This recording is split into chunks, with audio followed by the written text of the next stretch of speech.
5-Minute Salute. I'm your host, Chris Budihas, and joining me from Miami, Florida is Eric Dominijanni with FIOR Scotch. Eric, how are you? I'm doing great, Chris. How are things going with you? Man, it is awesome. I'm so blessed. And hey, thanks for coming on today to tell your story. So, hey, for the audience, a little bit of background on you. So where are you originally from and what you do in the Marine Corps? Originally, I was born and raised in New York City, from Queens, born in Brooklyn, raised in Queens.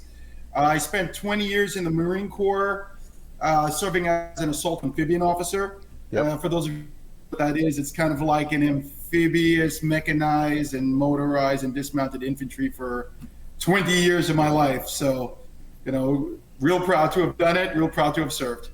Well, man, hey, thanks for what you did in the service of our nation. Obviously, if you didn't do what you did, we couldn't do this here today. It is not lost on me. You were commissioned in '97.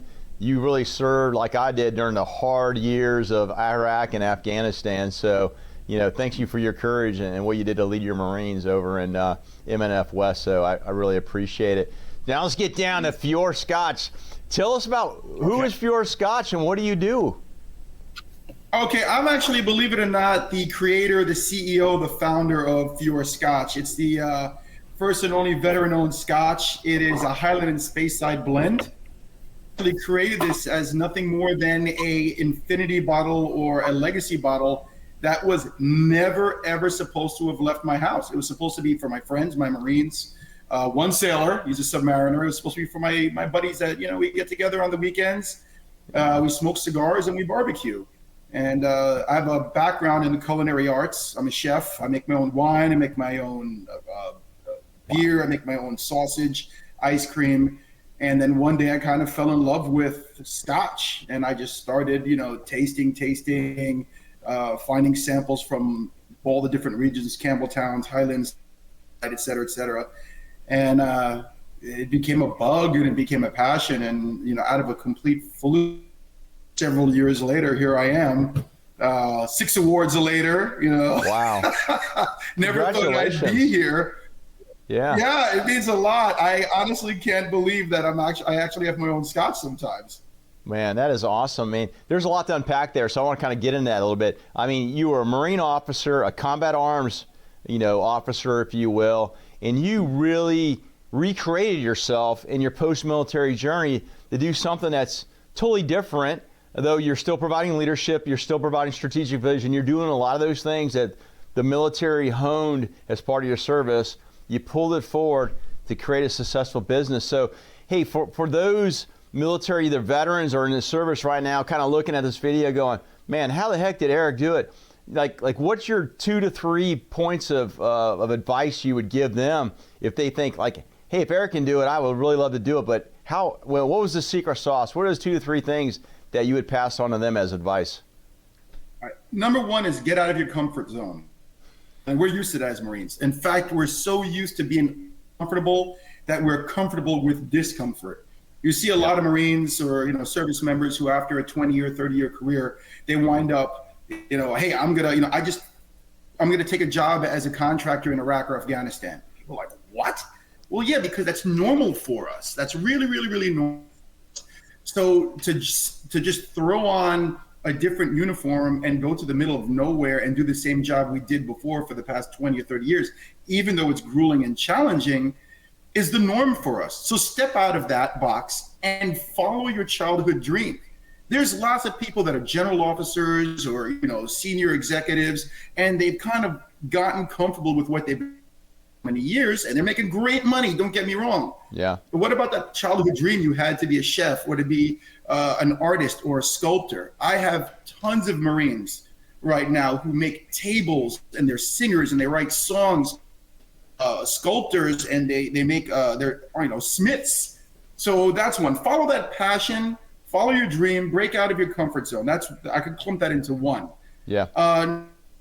Never take all the leadership skills from the Marine Corps, and they can be applied anywhere and everywhere. That's a no-brainer for us. Yeah. Always have a great product. If you don't have a great product, if you try to skimp, no one's going to buy it.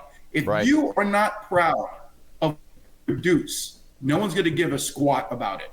They're going to buy it because you're a Marine, the first bottle, but they're not going to buy a second bottle. Yep. My Marines are buying the third, fourth, fifth bottle. Some of them are buying their second case at this time. So that's another one. And I guess at the end of the day, it's when it comes to management, never be the smartest guy in the room. Surround yourself by other people more talented than yourself. That's a huge one, right? Exactly. And, I wouldn't be here without my friend from college. He's my business partner, a close friend. He's almost a brother to me. He owned, he's been in the alcohol business or the spirits business for about generations.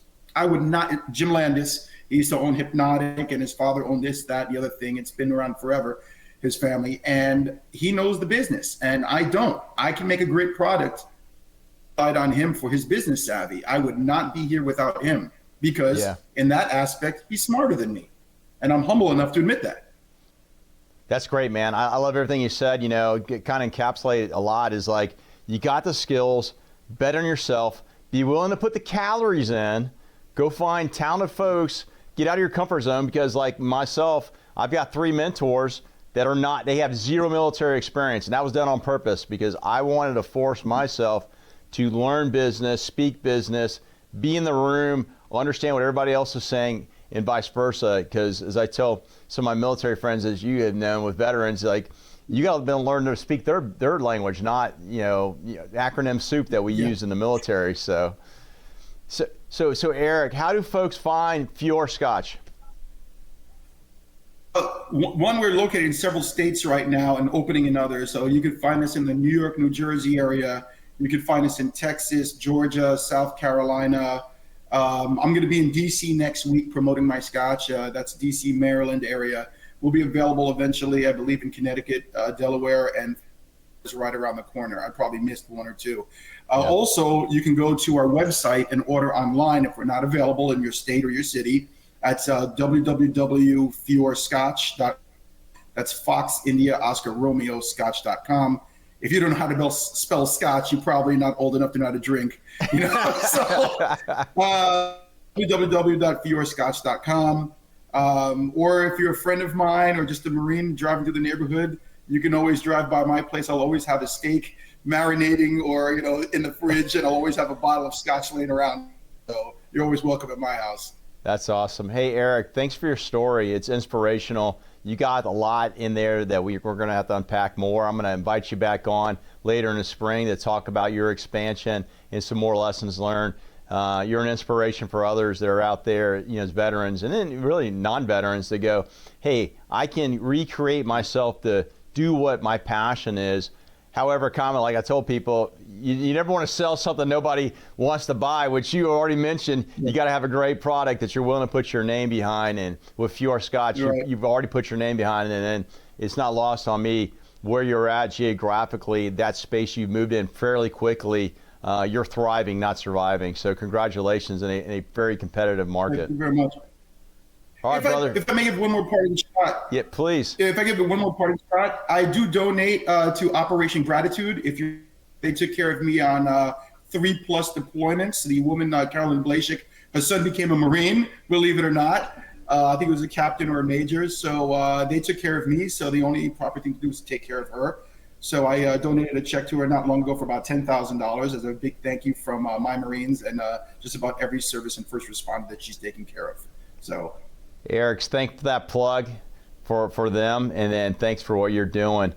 Hey, so we'll stay in contact. Hey, folks, you like what you heard, please share us. Connect with Eric and I on LinkedIn. Take a look at FIOR Scotch. Great products expanding across the nation. Support a veteran-owned business that gives back to other veterans. We appreciate the Military Affairs and Veterans Department of the City of Jacksonville. Harrison Conyer and his team over there squaring around our veterans, taking care of them and getting them to the benefits that they earned. We'll see our next segment and live with gratitude.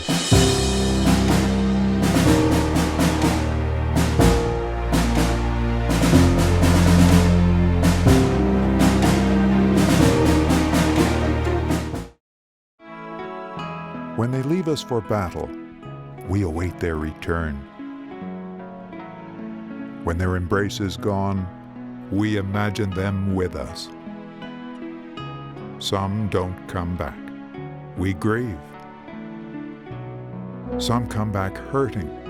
We help. Heroes survive. We honor them. Heroes fall. We remember them. 150,000 veterans live in Jacksonville. We serve them.